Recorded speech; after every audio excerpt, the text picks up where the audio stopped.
Okay, let's talk about China for just a little bit. On one end, they control a lot of the natural resources that are going to need to be used to build more electric vehicles and things of that nature. But they're also the largest developer of coal plants in the world. Is this another kind of do as I say, not as I do, or what's China's stance on all of this, and how are they emerging as a leader in the world of energy? Well, let's start with that last part first, because that's the one that to me is so interesting and I think is the counter indicator for a lot of this policy in the U.S. These ideas being pushed by, individual states like California. We're going to lead the U.S. in terms of climate action. We're going to ban internal combustion engines, and we're going to, ban the use of natural gas for home water heaters or commercial businesses and so on. And it's been very effective.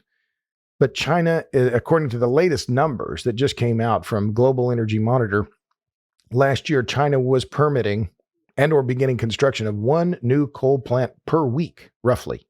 Now, I thought that was old news. I thought that was a few years ago. We heard that, 5, 6, 7, 8 years ago, that China was building all this new coal-fired capacity. They are. In fact, they are. And their CO2 emissions continue rising. And so when you look at, and I've graphed it, I do a lot of public speaking, but creating a PowerPoint slide in which you look at, the major economies in the world today, the US, Germany, Japan, France, and you graph them, and then you add in the wedges for China and India. It's very clear that the expansion of these emissions coming from China and India is swamping any change that's being made in the US, Germany, et cetera. So I'm not going to say, although other people have said this, that what we do in the US and in the West really doesn't matter anymore because of what's happening in China and India. But I think there's some validity to that. There's one rule, Chris, and I borrow this term from my friend Roger Pilkey Jr. He calls it the iron law of climate, which says when forced to choose between economic growth and action on climate, policymakers will choose economic growth every time. I have a different take on that. I call it the iron law of electricity, which is people will do whatever they have to do to get the electricity they need. And that's what we're seeing. So this overwhelming majority of the growth in coal demand, which grew again by about 1% last year, according to the IEA, a lot of that is happening. Yes, China is growing in terms of coal consumption, but it's also Indonesia, Vietnam, India, other developing countries in Southern Asia, where they're saying, we're going to burn the fuel. And now Pakistan, we're going to burn the fuel that we can afford, that's available, that's, geographically, and there are no OPEC-like entities that control it. They're going to continue burning coal. That is the reality. If you kind of answered the question, but I'll just ask it again, maybe a different way. But let's just say America, everybody drove an electric vehicle. We had no more gas stoves. And all 400 million people here, we somehow got everybody to do it. But the rest of the world kept moving on the way they've been moving on right now.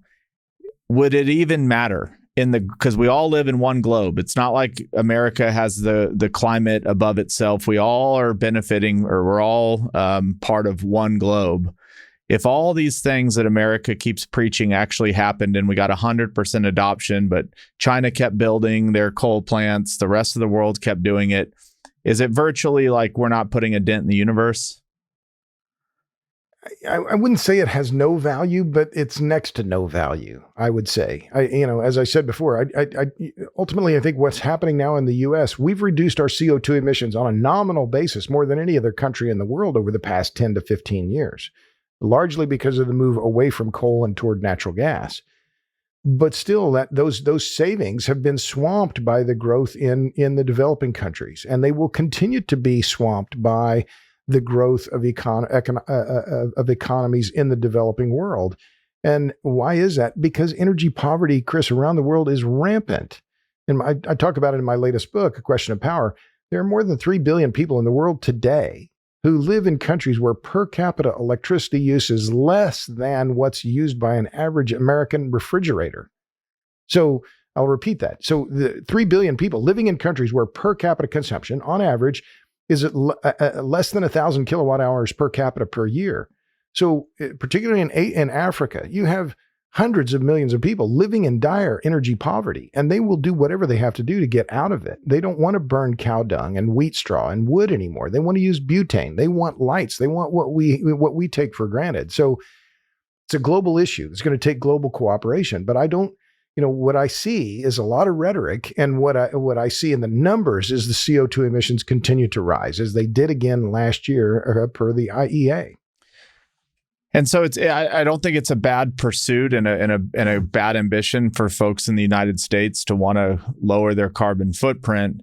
But at the same time that, they're doing that, and then if they're trying to project that on the rest of the world, whether they know it or not, they're also saying, we're also cool with 3 billion people staying virtually energy poverty as we continue to push more expensive forms of electricity in the pursuit of decarbonization. Yeah, I'll say it a little bit different in that I think who gets hurt here, so we can talk about what are the merits, right? And what is the motivation for the people that are funding these anti-hydrocarbon efforts, right? Like Michael Bloomberg or John Doerr, who's also at Climate Imperative, or Laurene Powell Jobs, or Tom Steyer. Well, okay, we can talk about their ambitions or their motivations. But what about the people who are working class or poor, or who are living in poverty in the United States? Nearly, when I look at all these, these climate regulations, nearly all of them are regressive. All of them. You look at, efforts to ban natural gas in the home. Well, natural gas is the last form of in-home affordable energy. The DOE's own numbers say that it costs roughly 3 times more to heat your home with electricity than it does with natural gas. So, who gets hurt here? And I think it's clear, I live in Austin, and I have some friends of mine. They're hardworking folks. This guy, Nico Lopez is a friend of mine. He does landscaping. He's never going to drive a Tesla. And yet, if he lived in California in a few years, he won't be able to buy an internal combustion engine vehicle. Well, what does that do for him? Nothing. How is he going to, haul a trailer? There's a very urban-centric focus here in the U.S. I did some numbers the other day. Something like 60% of the U.S. of the electric vehicles sold in America are sold in just 5 states: California, Texas, Florida, New York. But those states only account for about 35% of the population. So, this push for EVs, it does nothing for the people who live in South Dakota or West Virginia or North Dakota or Wyoming. I go to those states frequently. I talk to a lot of electric co-ops. I see a lot of F-150s and Rams and Silverados. I don't see any Teslas. Are you kidding me? These are rural states in cold country, and they're not going to buy an electric vehicle. Are you kidding? And yet, because of the tax policy, they're forced to effectively subsidize EVs in places like California, which accounts by itself for nearly 40% of all the EVs sold in America. So there are discrepancies here, and I think real ones, between the rich and the poor, but also regional variations in terms of, well, who's getting the money and why? And these issues are not getting the kind of attention they should. Somebody told me the other day, people in power do not get together and think of ways to make themselves less powerful. They do quite the opposite. And so we could make the argument that, you take some of these billionaires that are saying all the right things, but you look at their actions. Could you take it a layer deeper and say, by supporting these things, because you have to think, well, what is the benefit of all this? And if the real answer is, well, maybe one day we'll live in this utopian decarbonated world, that could be one thing. Or could it be that if you can control energy, you have more control over the population? Well, I think about that and what are the motivations at work here? And to your point about politicians, right? It's that old line, no politician ever got elected by saying things are going to be just fine, right? Yeah. They get elected by saying, you elect that other guy or that other gal, things are going to go straight to hell in a handbasket. I'm going to save you from them, right? So the crisis is always at hand, and that there is no doubt that politicians always run on this idea of fear of that other guy being worse, right, than I am. And so I'm going to protect you and look out for your interests. But I think that, the motivation, what is the motivation for these, I think many of these people who are pushing these policies, they are well-meaning. But I think that more fundamentally, I mean, let's look at where they get a paycheck, right? So, a lot of these jobs in these NGOs, these climate action groups, they pay pretty well. And there are a lot of them. And the money is secure. So you get a paycheck. But I think there's also a religious aspect here that is important to touch on, Chris, which is, ordinary church going in America is way down. Belief in political, religious affiliations among voters, way down. Well, people need to believe something, right? That we have, as Jonathan Haidt, I think, put it, we have a God-shaped hole in our hearts. We are believers. We need to believe something.